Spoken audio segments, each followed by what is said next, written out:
What's going on, guys? Sister here. Welcome to the amazing world of Minecraft. Today I'll show you the best settings for frames per second in this game. So yeah, that's just in case you have kind of a bad PC and you wanna run Minecraft smoothly in it and you don't know what settings you should use. Then today I'll show you how to get the best settings to run Minecraft as smoothly as possible in this game. So yeah, let's get right to it. Alright, first of all, let's take a look at my frames per second right now so that I would know how to compare it when I go to further frames per second. I have 455 right now. Okay, 455, you can be anything. You can be 30 or 25 or whatever. And this method is going to increase the frames per second regardless. I'm just looking at mine so that I will know how to compare it after I finish this video and see how my settings affected the performance of the video. The performance of the game video, come on man. Anyways, yeah, let's get right into showing you the settings to improve the frames per second. But first of all, let me tell you something. This video is just gonna be talking about the settings inside the game for the regular gameplay. So I'm not gonna talk about third-party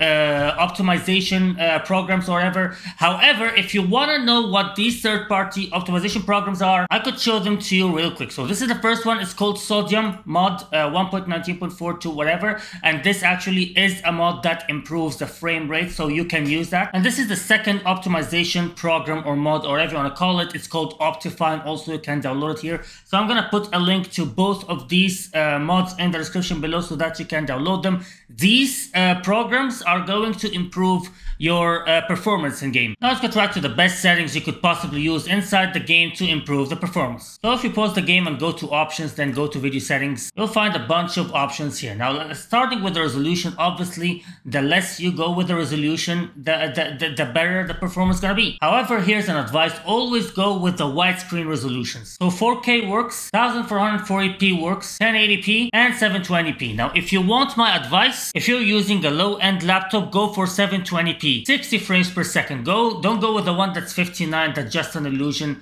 Just always go with the 60. And if you're using a low-end PC, a desktop PC, I would suggest you to go for the 1080p 60 frames per second. There is kind of a middle ground, which is 1366 by 768 resolution. That's also widescreen 16:9. You could use that if you have a low-end laptop, but slightly better resolution than 720p. However, I'm just gonna keep it to the current resolution of my screens, but I'm just telling you what to do with the resolution thing. As for the biome blend, now basically you can turn that off. Now what consequences that do? Well, let's just look at it together. Basically, do you see this piece of grass right there? Do you see that this one is actually light green and this one is you know, kind of darker green or whatever? Now if we go back to our settings and make the biome blend back to normal, for example 5x5, you will find here that they actually kind of like, they're kind of mixed together. They became kind of one. So you get the idea, right? The biome blend basically makes the freaking biome, you know, they get mixed together. They just don't feel like they are separated blocks or anything. This biome blend 3x3 might be the best middle ground you could possibly use. It's fast, but at the same time, it sort of blends. It doesn't blend as good as 5x5, but it also doesn't make it separate the blocks entirely like 0. So I think 3x3 is the best you could go for. You can go for 0 for the fastest you could possibly want. It's up to you. However, that's for the biome blend. Now, basically, I'll just put this back to 5x5. Or actually, you know what? Let's make. I'm gonna make the freaking. Best possible, it's been a long day, Jesus Christ. Best possible settings first for you to go with, and then we're gonna see afterwards. So basically the resolution, I'm just gonna keep it on card, doesn't matter this one. The biome blend 3x3 is the better middle ground. You can make it as off if you want the fastest, but 3x3 is a good middle ground. I'll keep it that way. As for the graphics, obviously making it fast is the best option. Now let's take a look at what fast looks like. Honestly, this specific option, I really don't see much difference between, like, for example, this is the fast, and now if we go back, now this is fancy and this is fabulous. Now let's just go straight to fabulous. I really don't see much. I mean, there is difference, okay, but it's not really that worth it. So yeah, in my opinion, this video settings, you can just make it fast, and I don't really think it's that big of a deal if you want the best performance ever. And moving on, so basically for the video settings, as for the render distance, as you can see, I make it 12 chunks for the render distance and simulation distance for 16 chunks. Now, if you want my advice, I would suggest you can go for this down to 6 chunks, and this could be down to maybe 8 chunks, and that will still be kind of playable. It still will look good. You know, obviously the distance is not going to be as fancy and you won't see that many distance, but it's still going to be playable. Obviously, if you go all the way down, like making this 2 chunks, for example, making this 5 chunks, the game is not playable at all. It's like you're in a freaking mini plant or so. Do you know the plant from Dragon Ball? Yeah, that's it. The plant from Dragon Ball. No, you obviously don't want that. So the best middle ground, in my opinion, is 6 chunks for this one and maybe 8 chunks for this one. And yeah, as you can see, the game is playable. It will run just fine.